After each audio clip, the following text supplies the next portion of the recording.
You're listening to the 14th source for all geeky and nerdy news and discussion, which means that you're listening to a podcast. For all intents and purposes. I am D. Bethel. And I'm Andrew Asplund. And we are your two overeducated, codependent nerd hosts, bringing you the things that we like to talk about, but filtered through inquisitive and critical lenses, in the episode for Friday, June 27th, 2025. I was trying to plan, fun intros for this week, and I failed. I feel bad. I feel bad because I thought when you texted me oh man, I tried to find fun stuff and got nothing but bummer. I thought of something I could say something that was fun, and whatever it was, I clearly forgot it. It wasn't that fun. Well, it started in a good place. I was thinking we're watching. My wife and I are rewatching the second season of Star Trek: Strange New Worlds because the third season drops in the middle of next month of July, right? And I was watching the intro credits. I'm like, man, Kurtzman and Orci. I realized Orci's not directly connected to Star Trek anymore. But I was thinking, whenever I see Kurtzman, I think of Orci. Alex Kurtzman and Roberta Orci. A pair of writers that have had a up and down career. And basically what I was thinking is for a while there, when you saw their names, you immediately thought, oh, this is going to probably be garbage. Right. Yeah. And I was watching the opening credits. I'm like, man, has there been a creative team or a creative person perhaps that had such a positive turnaround? Usually oh, this person's great, and then they become terrible. This is especially I guess with Kurtzman in this case, considering he's actively involved with Star Trek: Strange New Worlds. He went from oh, you write the Transformers movies? Is someone your cousin that gets you this job? To being oh, that name at least is kind of associated with quality now. Has there been an artist with that kind of turnaround? And then I thought well, Orci, this is where things turned for me. Orci's not involved. What happened to them? I know they stopped writing together, but was there a fallout? And then I went down a rabbit hole, Andrew, because poor Roberta Orci has died. Okay, right. And you actually sent that text to me. I was I assumed you meant today. No, how about 4 months ago? Yeah, February. From liver disease, I think it was, or kidney. One of the kidney two. disease. Yes, yeah, one of the two. Bad stuff. And reading what little I could find, it sounds like he had a kind of rough goes outs, and I feel a lot of sympathy for him and his family. Of course. Man, I went from hey, let's talk about how these guys have turned their careers around to be oh man, I'm sorry I even looked this up. But hey, that's 2025 in a nutshell. Yeah. Yeah, that's really uplifting. So as a way to turn this around, we're going to talk about things that brought us joy, hopefully, maybe. Doesn't necessarily have to be so. But we want to talk about our weeks in geek this week. And so, Andrew, if you don't mind starting, bring us out of this hole of despair and discuss what your week in geek was this week. I watched a new show. Impossible. Ish. Okay, whew, you had me worried there for a second. Yeah. No, I watched the first season of Poker Face on Peacock, which is a subscription service, generally associated with reruns of shows you remember from your childhood and nothing else. I watched the first season of Poker Face, which is a show starring Natasha Lyonne, created by Ryan Johnson. Correct. About a person. The show actually originally aired in 2023, the first season. And I knew people that watched it. My partner watched it, and I was I don't care about this. I don't want to watch it. And I'm just gonna go watch good TV, old episodes of Columbo and Murder, She Wrote. Right. And that was the whole gag of. It was actually then a friend of mine who was talking to my partner about it, oh, you're watching Poker Face? Yeah, I really love the Columbo thing. And I was like, what? And the idea that it is, has this pastiche of Columbo where it's essentially a very similar format, what they call, I believe, the inverted murder mystery. Oh, yeah. Right. So like it's this idea that normally when you watch like a murder mystery type show, it's you are kind of watching as the person figures it out. Whereas who the killer was, yeah. Whereas Columbo had kind of did this thing where actually you see how it happens at the start of the episode, and it's not a who done it, but a how we catch them. Right. And I will actually say that like the premise here, other than just being Rian Johnson does another pastiche of a murder mystery, because I didn't realize, I was thinking about this, that's his thing. His thing now, yeah. That's his thing. I mean, I realized, well, it's been his thing, honestly. Like, it's all the way back to like, was it Brick? Yeah. Then of course the Knives Out. It's like, oh, do you like Miss Marple or whatever? Do you like? I'm surprised that the Last Jedi didn't at some point have Luke going one more thing. Yeah, right. Like or some reference to some other famous murder mystery character. Rey looks and says, "Now hold on, Mr. Palpatine. One more thing. One more thing." No, I like having watched it. It's actually. I really enjoyed it. So the premise is it's a story about a woman, Charlie Cale, played by Natasha Lyonne, and she's essentially just her knack is she can tell when people are lying. She kind of gets into a rough spot in the first episode where she's kind of on the run. So the first season is now her on the run from big casino owner that ostensibly she wronged. But like every episode, she stops in a different place and ends up solving a mystery or helping to navigate a mystery, murder. And again, with the idea that what I really like about the show, other than like it does the thing that these shows kind of do, where like every episode there's a new guest star. Like, oh look, this one's got this famous person. But actually, really, I definitely enjoyed. Just the way it starts, where like you don't see her, you see the murderer and the stuff that's going on. You see it happen sometimes for the first 10-15 minutes, and then it kind of backs up often and says, okay, now just so you didn't realize our main character was there. Okay. And you're not, so you've seen how the person does it. Now you're saying, like, and what I mean by that is the idea that like you'll see the thing happen and then you'll find out like, oh, actually our character was already there in like the background or doing something else. And so you kind of now see it again, but now from her perspective. And as you watch her kind of figure it out and determine what's going wrong. It's just a very like fun show. Kind of different cast every time, a different little mystery, all sorts of different things, different episodes about different themes. I honestly, really, I'm very, like, I guess I was surprised how much I enjoy the format, You shouldn't be surprised, though, considering that is kind of, let me look this up, your jam. Yeah, I know. But, and honestly, like, They do all sorts of stuff in the first season. I only saw the first episode of the second season, but like they've an episode about like barbecue. They have an episode about metal. They've got an episode about stock car like racing, smelting or no like heavy metal, definitely. Oh, the music. I got you. That's cool. They've got one about dinner theater. Naturally, just all over the place, and again with a lot of like kind of notable actors. Like I saw, like Rhea Perlman has a recurring role. Yes, apparently. Rhea Perlman. Now wait a second. Wait. Did you just? I think you just had the same thought that I had not 5 minutes ago. Because Ron Perlman showed Ron Perlman was in the first season, and Rhea Perlman. They're not related. They're not related, but like they're not related. Basically, Rhea Perlman takes over as the villain of the season in season 2. Oh, nice. From Ron Perlman, who was ostensibly the villain of season 1. Wow, I actually did not. I just got. It's so funny. I literally had the same thought as you were talking. I'm like, wait a minute. Yeah.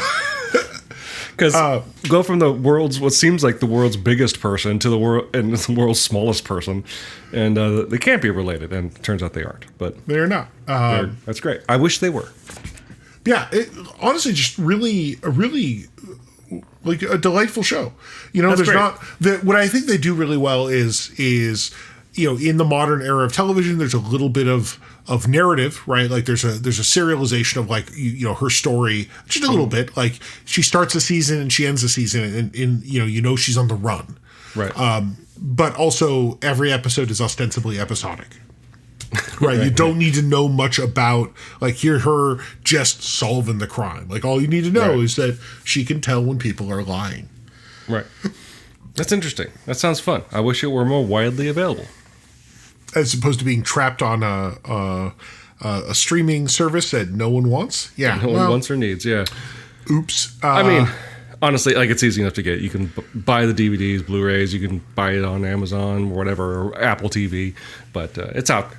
But yeah, no, really, just I would say, absolutely, fun show. Looking at just the list of guest stars, it does feel like wow, they're all over. I mean, it's really filling that Murder, She Wrote hole, isn't it? It is, right. Although what I would say, as someone who was watching Murder, She Wrote as well, I think Murder, She Wrote had a lot of guest stars who, in most cases, weren't necessarily that big a deal. They're just like big TV people. Where like this one, like there's some people like, oh look, it's maybe they were famous people of yesteryear. I don't know. Right. Nick Nolte's in one. Murder, She Wrote or Poker Face? Poker Face. Oh, okay. I'm trying to think, like also, John Ratzenberger, who hasn't been famous in a while, but hey, how dare you? How dare you? No, like I just rolled down the list of like one-offs, right? Giancarlo Esposito, Aquafina, apparently, John Mulaney, Nick Nolte, Joseph Gordon-Levitt. Hey. It is like just all over the place. Kind of like, this person's just in a. My Asapatha Murkison. Yeah, they. Barkin, nice. They definitely like it. It is like you can even see like, hey, we just want some people that everyone's gonna recognize, to play whatever the part of the episode. So really, I've really enjoyed it. Had a good time with the first season. I'm excited to go into the second season. Like I said, I just started the first episode. Which actually the first episode, good point, featured notable person Patrick Stewart. No. Cynthia Erivo, who she was Wicked. Oh, okay. So she's actually in the first episode of season 2, and it's great. It's great. She actually plays quintuplets, which is very silly. That's great. So yeah, really fun show. I do recommend it. It does that thing where we see the main character Charlie like involved in this. Like at one point, she basically ends up as a roadie for a metal band. Nice. In another episode, she ends up working in a dinner theater. She ends up in a barbecue place. Just very very all over the place stuff, but a lot of fun. Season 2 is still dropping. Yes, as of this recording, it is still dropping. Nice. It is still dropping. Although I think actually it's almost at the end of season 2. They got 3 episodes left. Well, that sounds like fun. I should definitely check it out. Yeah, once it comes on a service you have access to. Hey man, I have no problem paying for quality content. I'm just not going to subscribe to a new streaming service for it. Yeah, says the guys that subscribe to Paramount just for Star Trek. But there's a lot of Star Trek. There's a lot of Star Trek. That's an okay. It is thing the Star to Trek do. channel. It is. It may as well be. I don't know why they're trying to sell anything else. So that is actually my week in geek. Dan, what about you? This week I played a video game, a DLC specifically. Oh, for one of my favorite games of last year. Although, did I play it this year? I have to go through the archives to remember exactly when I played it. But I have talked on the show before about, like, I don't know how to describe it, like a horror walking simulator called Still Wakes the Deep. Basically, it's the movie The Thing set on a Scottish oil rig in 1975. Ah, right. Okay. Yeah, you did talk about this. Loved that game. Played through it like 4 times. 1, it wasn't very long. 2, it's not very hard. But I just love the vibe of it. It wasn't an action game. There was no combat in it. It's mostly just exploring and then running from spooky monsters. And so just out of nowhere, was it last week, I think? The game had come to mind, and I decided to look up the developer of the game, the Chinese Room. It's a British game development company. The Chinese Room? Wait, is this named after John Cyril, I think it is. Yes. I forget who it is. The philosopher it's a counter to Alan Turing's Turing test, and I don't know why. Like I the weird context here is that I think I was in a lecture of a class with your father. My dad. I was talking about the Chinese room. I believe so. Sure wasn't being inappropriate. Well, the joke is I always remember I misremember it as the red room, which is funny because like that's different. Yeah, that's very different. Why? And I realized like I'm doing some weird Chinese red thing, you know? Like, right. And what's funny, I think you made me aware of what the name of this company referred to last time I talked about this game on the show. Yes. So did I drop your father? I don't remember that. I have to go back and listen. Still Wakes the Deep is a video game made by a UK developer called The Chinese Room. It's philosophy. It's philosophy, dude. It's super awkward. Ask your father. I will not. We're not on talking terms about video games. It's because he doesn't know what they are. No, it's a reference to. I'm assuming it's John Cyril's argument against the Turing test is the Chinese room, which I always misinterpret as the red room, which is different. That's a purple thing. Yeah, that's different. Yeah. But that's beside the point. I looked them up. Found them on a social media that I use, and noticed that they're like, we've got DLC coming to Still Wakes the Deep coming next week. I'm like, what? This is incredible. And there's a couple things that I bought it, played through it. It's very short, like 2-3 hours, something like that. But what really impressed me was just what they did with this content and how they made it unique on its own. So I should say and spoilers for Still Wakes the Deep, and I should say spoilers for this DLC, which is called Siren's Rest. So spoiler for these two things. I'm going to give you a second to tune out if you want to. Okay. I'll be back in 10 minutes. Okay. I'm used to talking to myself. The main game ends kind of cryptically, kind of. Basically, you realize the only way to defeat this monster is to blow up the oil rig, right? But what happens to the main character is kind of abstract and unanswered. And so I was kind of thinking maybe this DLC will answer that question. No. Instead, the game takes a completely different tack, which I think was refreshing to see. And the DLC takes place 11 years later, and you're playing this character named Mari, and you're part of a diving crew. They're going down to inspect the wreckage. Okay. Specifically to find this data logger that's somewhere in the rig under the sea. But on the way, if you find any remains of the crew, to take photos so we can kind of log it and I guess officially notify people, and also to retrieve any maybe personal belongings that family of the crew would want to have in return or have returned to them. Very morbid. But what I like about this idea and how they present it is since you're going into the deep ocean in this diving bell and then leaving the diving bell in a deep diving suit connected to an umbilical, you walk through similar rooms and areas, but in a completely different way. Obviously, when you're on the oil rig, you're just walking through it or running through it, as the case may be, in the original game. Right. Here, you're floating, right? So you're experiencing it in a kind of a free spin. You can kind of approach it from any angle. And what I was really impressed with is like it seems like such a smart way to reuse assets.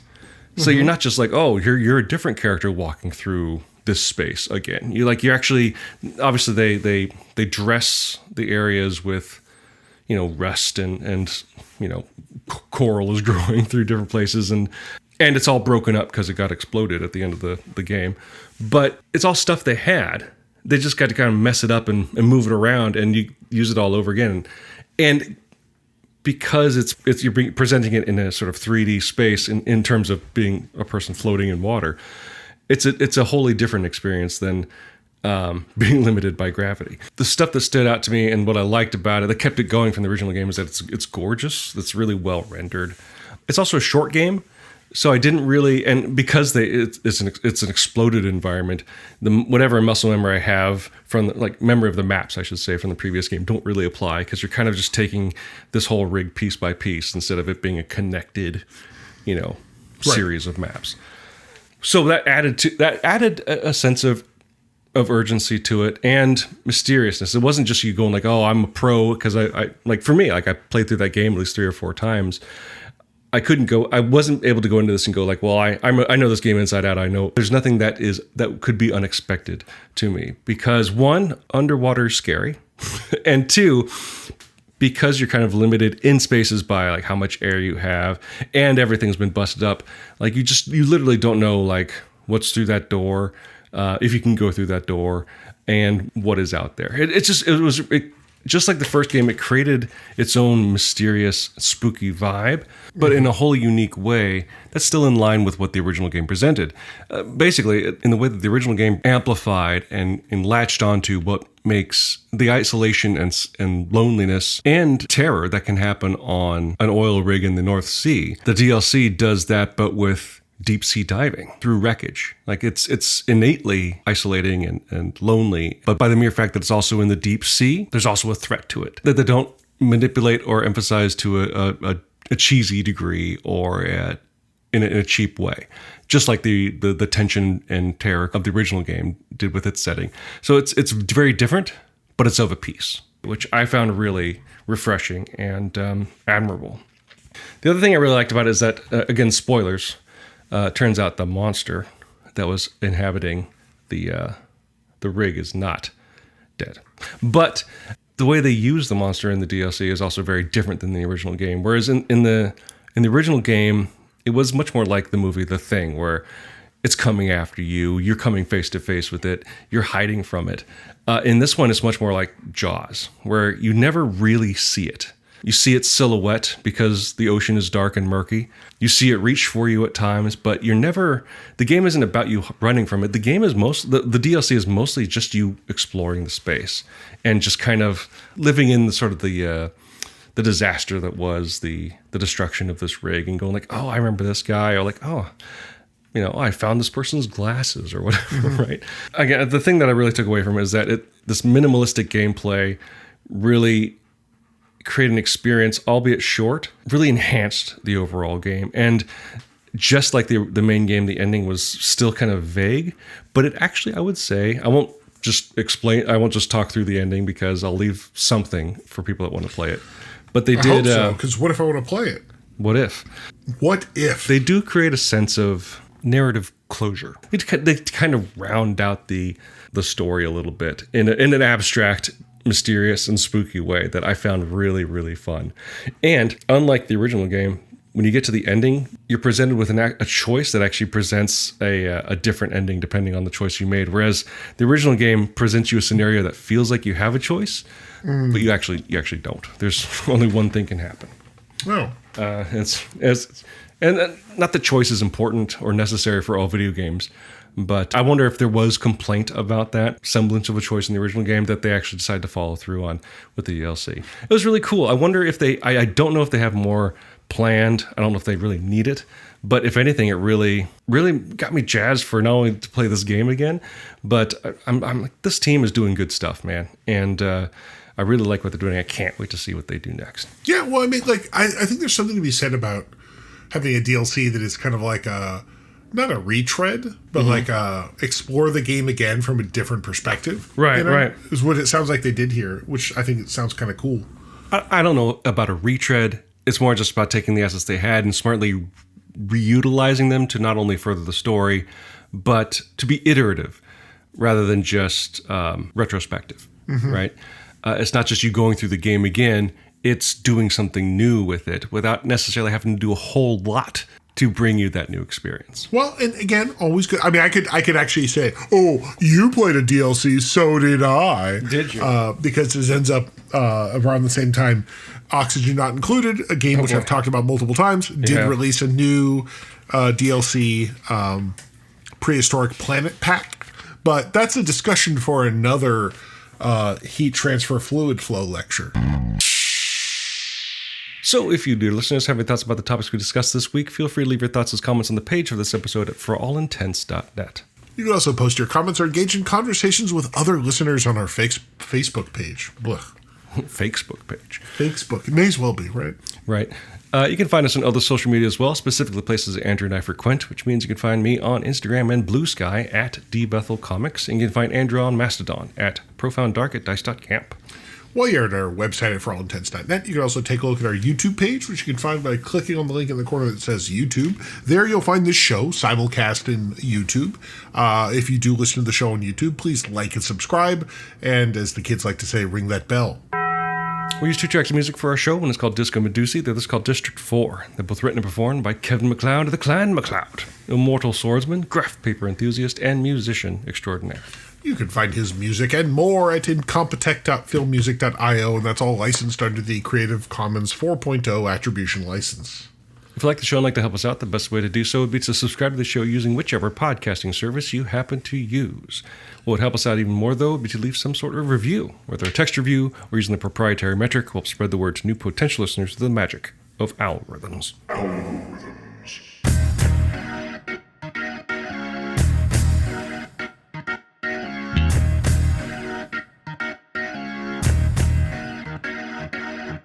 I actually don't have an outro. You know, that happens. It definitely happens. I will say, hey, as we've talked about, Star Trek Strange New Worlds is coming out in a couple weeks. A month, actually. Half a month, 3 weeks. Math. Whatever. You're the math guy, dude. Come on, figure this out. But I will say, one thing is actually, I don't think I mentioned, I actually picked up the 2nd edition of the Star Trek Adventures role-playing game. Which came out, 6 months ago? Who makes that game? Modifius. Gotcha. They're a British company. And it includes a starter set, which has kind of like the learn to play game. And right. I've been reading through it. I'm kind of like, man, I need to get some people involved. I need to play me some Star Trek. The one thing I do think is funny is, when the original starter set came out, 6, 7, 8 years ago, pre-COVID. So yeah, probably like 8 years ago.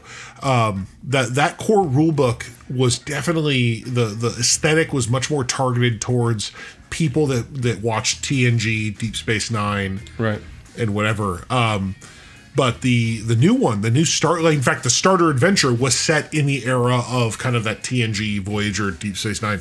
This new one, the starter set, it is based in the original series time frame, or perhaps more accurately, the Strange New Worlds time frame. Nice. And I realized that's it. That's like, they realize who the people watching current Star Trek are. They're watching Strange New Worlds. So, well, considering it's the only one that they're making right now. I know. But like, just, it's an cool, interesting thing that like, it's like you're, on this old school Constellation class starship doing starshiping things. Although I do love that they kind of like still kind of moosh stuff in. My favorite is, it's not a spoiler, of the pre-made characters, the person in command, the Commodore, I forget her name. She's a Trill, which we know the Trill were around. Like, in fact, I think Dax mentions going to Earth long ago and meeting a doctor and Old Miss named Leonard McCoy. I believe the line is, quote, "He had the hands of a surgeon." But what's interesting is that it like I don't know who the target. I mean, I know who the target. It's Trek people. This pre-made character, the Trill Commodore of a starship in the original series era. Oh, by the way, actually, she has a symbiont. Like, okay. Which she got from an alternate future self version of herself. And they're like, I read this, like, this little, like, it's like a paragraph on this pre-made character sheet. Like, damn, for what is essentially like a 1 or 2 off game, you are dumping a lot of lore on this pre-made character. Right. Like, what the hell? If I recall, the original starter set, they just had names. They didn't even have a backstory. Now it's like, nope, here's the full burr. I don't know if it matters. I don't know if it's relevant. I'm really curious, like, why is this whole thing? But yeah, what a weird, like, well, it's like some nerd writing for role-playing games is like, yeah, here's my Star Trek fan fiction, and now you're all going to play it. Anyway, I'm excited. Actually, I keep thinking of people like, how do I casually suggest to people, like, hey, do you want to play a Star Trek role-playing game? You want to try it? It'll be just once or twice. Anyway, good times. I'm excited. I'm very excited. That's cool. I will say this week I was a little... I don't get jealous a lot, but I was pretty jealous. Last weekend, Heroes Con in North Carolina happened, and like Kyron went, actually, friend of the show, Kyron Silva of Taurus Comics, went out to Heroes Con in North Carolina, and it was cool seeing him like meet a bunch of people that I also know through the internet. But it just seemed like what seems cool about Heroes Con is that like it's like a dedicated comic show. They don't bring any voice actors in. They don't bring any wrestlers in. Right? It's just about people that make comics. And it seemed like a bunch of artists I follow on social media were there. I'm like, oh, it would be cool to do that show. Again, coming from a guy that doesn't do many shows, mostly because I don't wanna. But right. It seemed like a great show. And like he had a great time. I think he's still recovering from jet lag. But it was really cool to see, and especially as a lot of smaller shows get bought up by large promotional companies, and people talk about how they're not really about comics anymore. It's nice to see Heroes Con attracting a large range of creators, but also a lot of fans who want to come out and see the show. It seemed a lot of people were there. It seemed like a big success, which was nice to see. So maybe I'll save up my dollars and cents and fly out to North Carolina next year. Probably not, but one can dream. One can dream. One can. So until you dream big, dear listeners, I'm D. Bethel. And I'm Andrew Asplund. And for all intents and purposes, that was a podcast.